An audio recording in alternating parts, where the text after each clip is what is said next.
Jika kalian merupakan fans bola yang sering menonton Liga Primer Inggris, sudah pasti kalian mengenal N'Golo Kante. Dia merupakan pemain berkebangsaan Perancis yang sudah cukup lama menjalani karir di Liga Inggris. Kante lahir pada tanggal 29 Maret tahun 1991. Dia lahir di kota Paris yang merupakan ibu kota Perancis. Kante memiliki darah Mali dari orang tuanya yang kemudian pindah ke Perancis. Kante bermain sebagai gelandang bertahan. Dia dikenal sebagai sosok pemain sepak bola yang memiliki sifat pemalu. Sifat pemalu Kante tidak berlaku di lapangan. Dia dikenal sebagai pemain yang tidak ragu-ragu ketika berduel dengan lawan saat berlaga.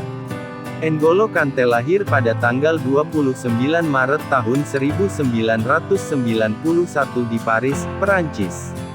Orang tuanya merupakan imigran asal Mali yang mencari peruntungan di dataran Eropa pada tahun 1980-an. Kante sudah ditinggal sang ayah sejak usianya masih 11 tahun. Setelah kepergian sang ayah, ia hanya tinggal bersama ibunya. Kante kecil tahu betul nilai kerja keras dalam kehidupan. Setiap hari dirinya selalu mencoba untuk meringankan beban keluarganya. N'Golo Kante merupakan anak pertama dari pasangan yang bernama Tuan Latte dan Nyonya Kante.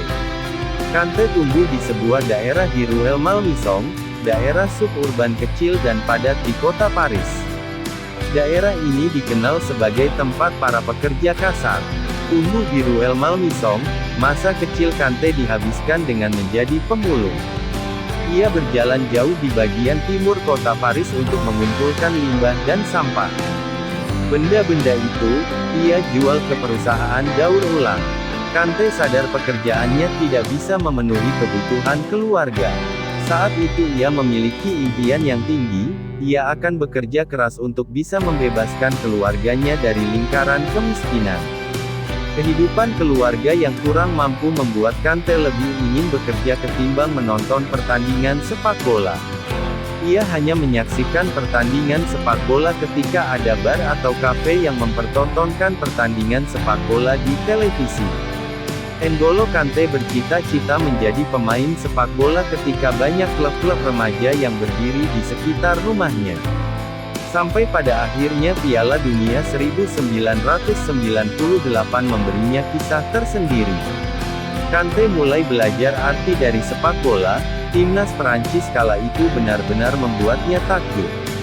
Terasa spesial bagi Kante karena skuad Prancis saat itu diisi oleh nama-nama imigran seperti Zinedine Zidane, Lilian Thuram, dan Patrick Vieira. Melalui partisipasi imigran tersebut, Perancis mampu meraih gelar juara dunia di kandang sendiri. Selain mulai mengenal sepak bola melalui Piala Dunia 1998, Kante yang sejatinya adalah seorang pemulung, mampu meraup keuntungan besar dari gelaran tersebut. Tiap harinya, ia mampu mengumpulkan banyak sekali limbah atau sampah dari wisatawan yang berkunjung ke Perancis. Sampah yang dijatuhkan para penikmat sepak bola dari berbagai penjuru dunia itu tak ubahnya menjadi barang yang sangat berharga bagi N'Golo Kante. Tak lama setelah Piala Dunia 1998, Kante yang saat itu masih berusia 8 tahun benar-benar ingin menjadi pemain sepak bola. Dia bergabung dengan JS Suresnes di pinggiran barat Paris. Setelah masuk ke akademi itu, Kante menjadi sosok paling menonjol dalam tim. Namun banyak yang meragukan kapasitasnya. Dengan perawakan yang kecil apakah Kante bisa bertahan selama 90 menit? Kekurangannya itu justru menjadi kelebihan tersendiri bagi Kante. Ia belajar bagaimana cara menjadi gelandang yang baik dengan bermodalkan tubuh kecil. Hari demi hari Kante berkembang bersama akademinya itu.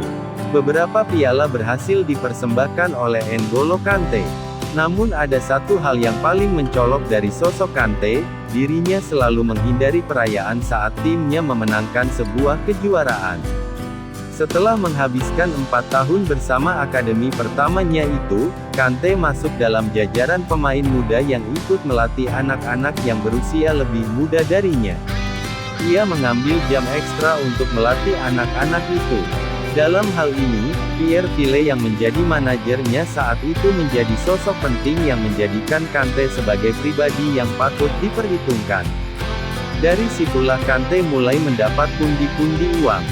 Setelah berkarir dalam klub lokalnya saat itu, Kante mulai terjun ke jenjang yang lebih profesional. Pada tahun 2010 hingga 2012 Kante bergabung dengan Boulogne. Bakat yang dimilikinya berhasil mengesankan pelatih Boulogne, Duran. Setelah sukses bersama Boulogne, di tahun 2013 ia memperkuat KN hingga pada akhirnya berlabuh ke salah satu tim Inggris Leicester City tahun 2015. Disinilah karir cemerlangnya dimulai.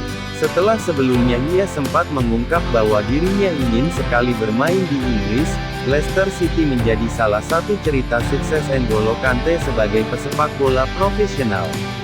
Dirinya dibawa oleh pemandu bakat Leicester City Steve Walsh pada tanggal 3 Agustus tahun 2015.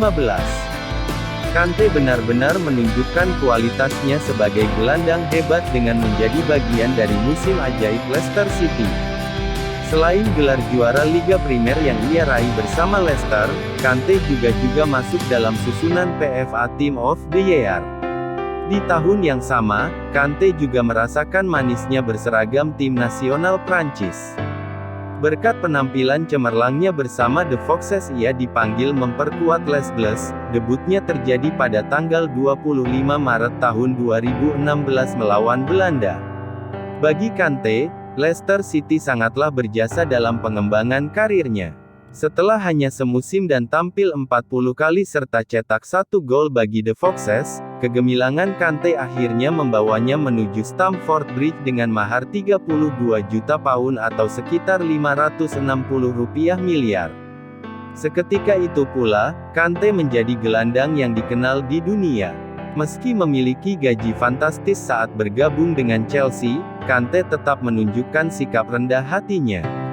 Setiap pergi latihan, ia selalu menggunakan Mini Cooper sederhananya untuk menuju ke kamp latihan Chelsea.